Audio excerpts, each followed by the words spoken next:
do we say that, okay, it's God's will that we should die?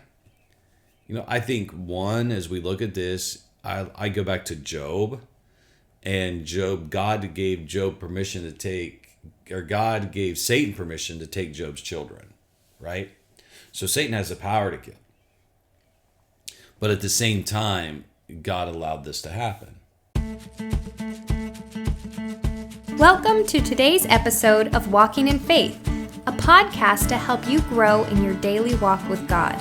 Join Treg and David in this study of James as they take a closer look at the dangers of being double-minded. If you enjoyed today's study, please subscribe and share it with someone else. Good morning, everyone, and welcome to Walking in Faith. Again, a podcast brought to you from my office. And if you watched a few weeks ago and you could look out the window, you saw it was getting light. And then we do this dumb thing called time change. And so we went from light to darkness, and that's about how I feel, David, about time change. Is like, oh boy. And so that was a few weeks ago, but my body, I think, is still trying to adjust to that and get used to that. And I'm looking forward to the day that I get up with the sun, or just a little bit before the sun does, and we can get adjusted to daylight at about 6 a.m. again. But thank you for joining us. We're just glad for the time that you're taking to dive into God's Word. And David and I are just sitting here talking. Our hearts are heavy this morning. We got news of a very good friend of mine I graduated with. And by now, everybody knows, but the Goins family lost their middle son just yesterday as we record this. And I just, I don't even know what to say. My brother called me to let me know. And because my nephew knew them, and it's just, I don't know, David, just kind of a tragic yeah, it's shocking thing. I was talking to my brother, he told me, and I couldn't even continue on conversation with my brother. I'm like, man, I got to get off here and try to process this. And I know the Goins family has touched hundreds of people and churches all over the world and people all over the world. And sometimes you just wonder. And I think, David, in light of that, just because it has been on my heart, the last 12 hours, that we're going to jump ahead to James chapter 5 today and kind of look at what he says right at the beginning of 5 and then back up and look at the end of chapter 4, okay? And so let me read a little bit of James chapter 5 as we're diving in, and then we'll look at the subject today where James says, "Go to now, you rich men, and weep, and how for your miseries that shall come upon you. Your riches are corrupted, your garments are moth-eaten, your gold and silver are cankered, and the rust of them shall be a witness against you, and shall eat your flesh as it was fire. For you've heaped treasures together for the last days. Behold, the hire of the laborers who have reaped down your fields, which is now kept back by fraud, crieth, and the cries of them which have reaped are entered into the ears of the Lord of the Sabbath.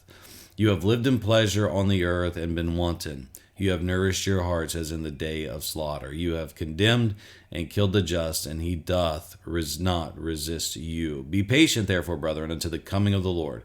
Behold, the husbandman waiteth for the precious fruit of the earth, and have long patience for it, until we receive the early and latter rain." So the Lord, and then it talks about, be patient, establish your hearts, for the coming of the Lord draws nigh.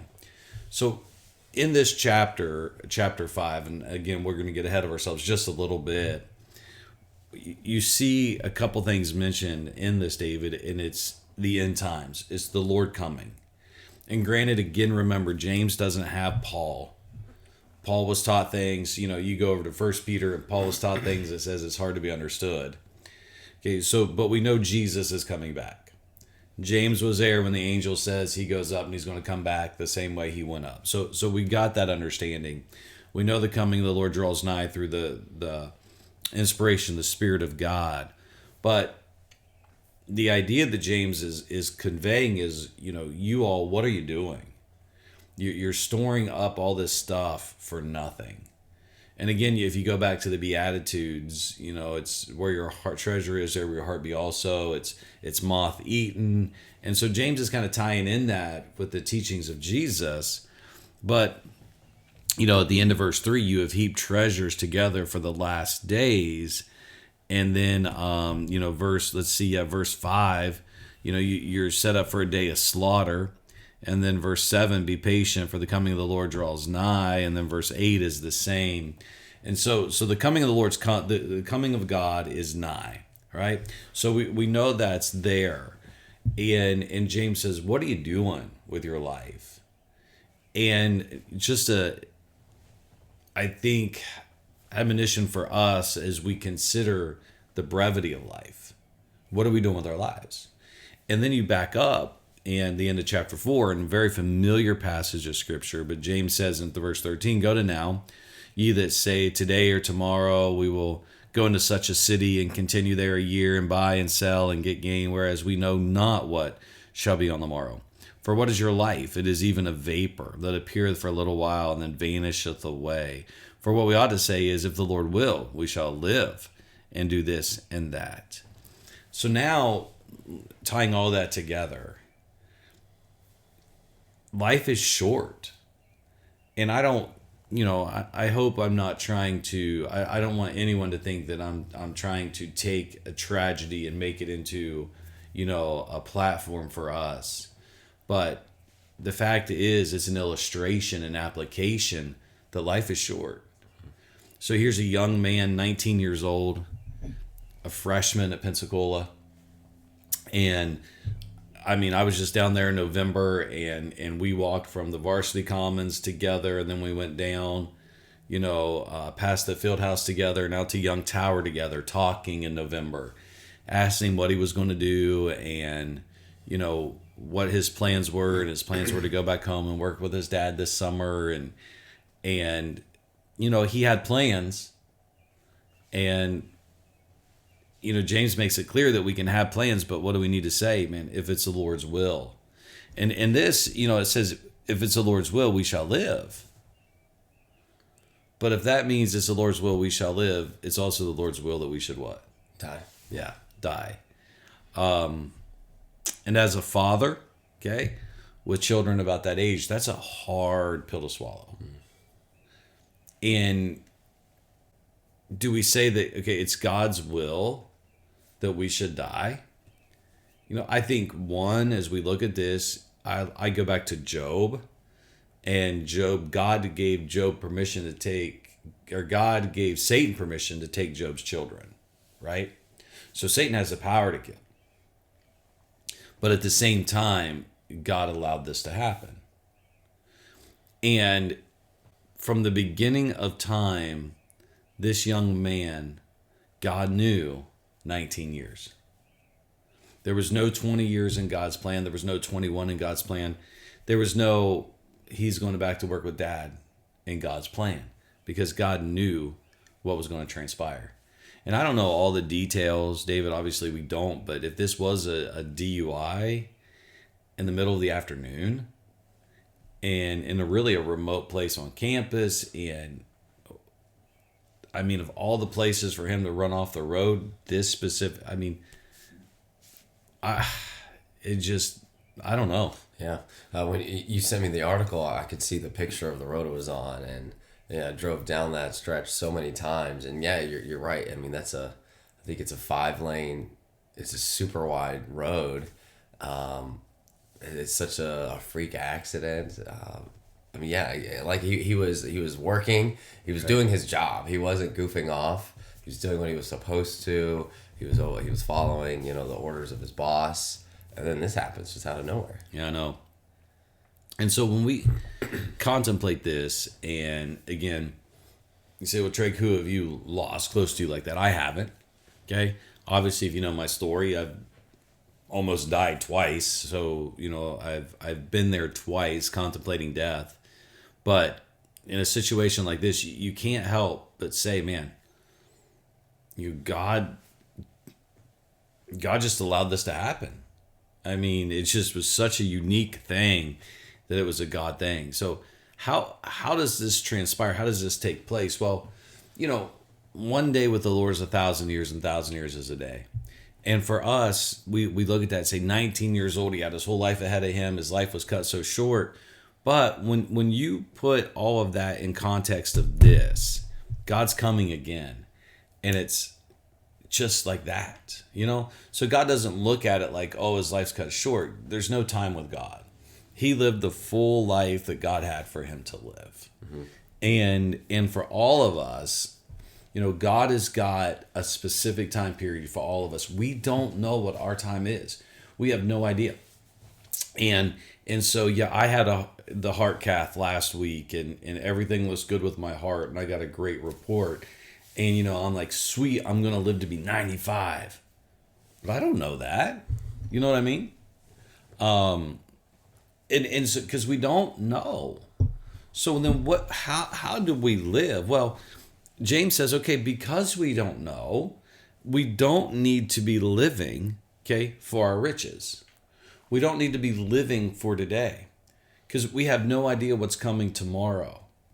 And so I love what Paul says, and I went through this last night in family devotions with our family in Philippians chapter 1 and verse 21. You know, Paul says, look, whether I live, you know, living is what? You know, dying is gain. For me to live is Christ, and to die is gain. And so if I'm going to live, I'm living for Christ. And if I'm going to die, that death is gain. And so even at 19 years old, if we're living Christ, dying is gain. And so we need to live Christ. So as we were talking about that, and then my son says, well, the only way to live Christ is to be a pastor or missionary. and is that the only way we can live Christ? No. All right. So David, just from a teenage perspective then, how can we encourage these kids, or what would you tell them how they can live Christ even if they aren't a missionary, a pastor, or married to a missionary pastor? Yeah, I think you have to see where God has placed you. So if you're in school, you know, if you're still in the home, there are responsibilities that you have. Mm-hmm. And I think the first easy step would be just to take full ownership and responsibility of wherever God has placed you, and make sure you're doing the best, you know, do all to the glory of God. And so whether you're in 7th grade, 12th grade, or older, there are small ways on a daily basis you can be a light simply by doing the work you're supposed to, but then going beyond that and being an encouragement to your friends, being that good sibling that you're supposed to be. It doesn't have to be, you know, working as a pastor, kind of clocking in, clocking out of a ministry job. Right, exactly. And that's, can a businessman, you know, live for Christ? Oh, absolutely. Some of the best Christians I've ever met had never worked a day in their life in ministry. Right. But every day they worked, they viewed it as a ministry. Right. Even if it was owning a business or something different like that. Yeah, absolutely. You know, Tim was talking the other day about being in a session, and a guy was speaking at a university in Pittsburgh, and after his presentation was coming to an end, and he said, hey, listen, these are all the books that have made a huge impact in my life, and I want to list them all to you students because I suggest you read them. And so here's this millionaire giving away his secrets, you know, the books for success. And then the next slide was a picture of the Bible app. And he's like, but let me tell you, you need to download this so you can have access to the book that completely changed my life. Ooh. Right? And then he went in to give his testimony. So here's this millionaire giving the testimony, and I'd love to have him come here to do that to our students. So what was he doing? And he's living Christ. So giving this lecture of his success in business, but hey, the true answer is Christ. And I think that's awesome. And it doesn't matter, you know, our calling. It doesn't matter where we are. I think it's important for us, one, you know, as you're listening, to remember life is short. I mean, I just turned 45 this last month. Man, time goes fast, doesn't it? So I just turned 45 last month, and if I make it to 90, I'm halfway through life.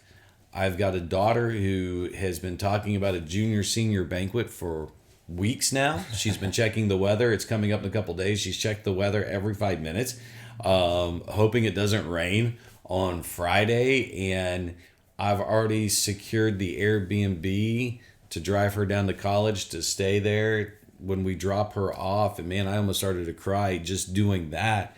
Man, life is short. And no matter if God says, hey, 45 is it, or 19 is it, or 90 is it, life is short. And so what are we doing? So if I live Christ, but here's the thing, David, even if I die Christ. So if it's 1945 or when I have my heart attack at 39 or 90, I want people to be able to say of me, he lived Christ. So my grandmother passed away at 90 years old, 89, I think, and I did her funeral and 3 people were there. Okay, I don't want to live that way. All of her friends are gone. Nobody remembers her. Look, at 90, I want people to remember me. Okay, I want to leave a legacy. And so even at 90 years old, I've made such an impact that at least a few more than 4 come to pay respects. But that's not because of who I am or what I've done, but it's because of what Christ has been able to do through me. Does that make sense? Yeah, that's good. So if you're watching this, man, you're 16, 17, 18, 19, 20, 30 years old, live for Christ. We have no idea what tomorrow brings. And even if it's not, life being a vapor, it's here and it's gone. Life is short. And you can't, those things that you have, or maybe those things that you're living for, they're not going to last forever. And they can't bring ultimate happiness. And Paul nailed it when he says, for me to live is Christ. And if I live Christ, death is gain. I have nothing to fear. And so remember, life is short. Live for Christ, all for his glory, not for what we can gain.